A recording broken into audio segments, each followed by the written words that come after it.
Hi friends, இன்றைக்கி வீடியோவில் என்ன பார்க்க போகிறோன்னா பன்னீர் பட்டர் மசாலா. வாங்க பார்க்கலாம். இப்போது எண்ணெய் ஊற்றிடலாம். சூடாயிடுச்சு. 2 பிரிஞ்சி இலை பிச்சே அதை போடுங்க, முழுசாக போட வேணாம். கொஞ்சமாக ஆனியன், நான் 1.5 வெங்காயம் கட் பண்ணி வச்சுருக்கேன். இதை கொஞ்சம் நல்லா வதக்கிடலாம். அடுத்து கொஞ்சமாக சோம்பு, இதையும் சேர்த்து நம்ம வதக்கிடுவோம். வதக்கியாச்சு. அடுத்து பச்சை பட்டாணி வச்சு தான் நம்ம இப்போ பன்னீர் செய்ய போகிறோம். அடுத்து குடமிளகா, இதெல்லாம் சேர்த்து கொஞ்சம் வதக்கிடுவோம். கருவேப்பிலை சேர்த்துடலாம்.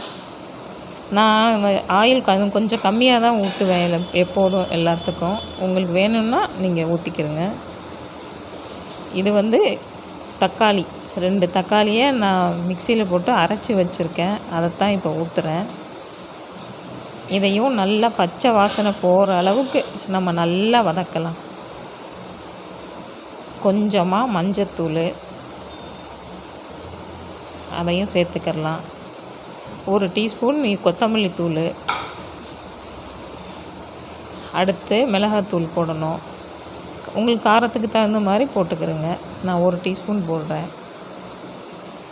இதையும் சேர்த்து நல்லா வதக்கிடுவோம். இப்போது வதங்கிருச்சு, நம்ம தண்ணியை சேர்த்துக்கலாம்.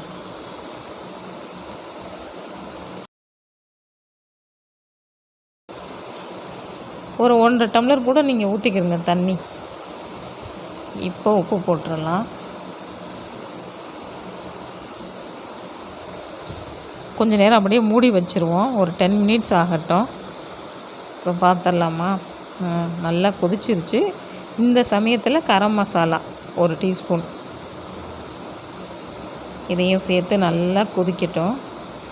இது நல்லா கொதிக்க நல்லா எண்ணெய் விட்டு வருது பாருங்கள். நல்லா எண்ணெய் விட்டு வருது. இந்த சமயத்தில் நம்ம பன்னீரை ஆட் பண்ணிடலாம். பன்னீரை நீங்கள் என்ன பண்ணுங்கள், கழுவிட்டு கொஞ்சமாக எண்ணெய் ஊற்றி அதை லைட்டாக வறுத்துட்டு அதுக்கப்புறம் சேர்த்துக்கிறங்க. அப்போ தான் அது உடையாமல் வரும். நல்லா அந்த பீசஸ் நல்லா இருக்கும் சாப்பிட்றதுக்கு.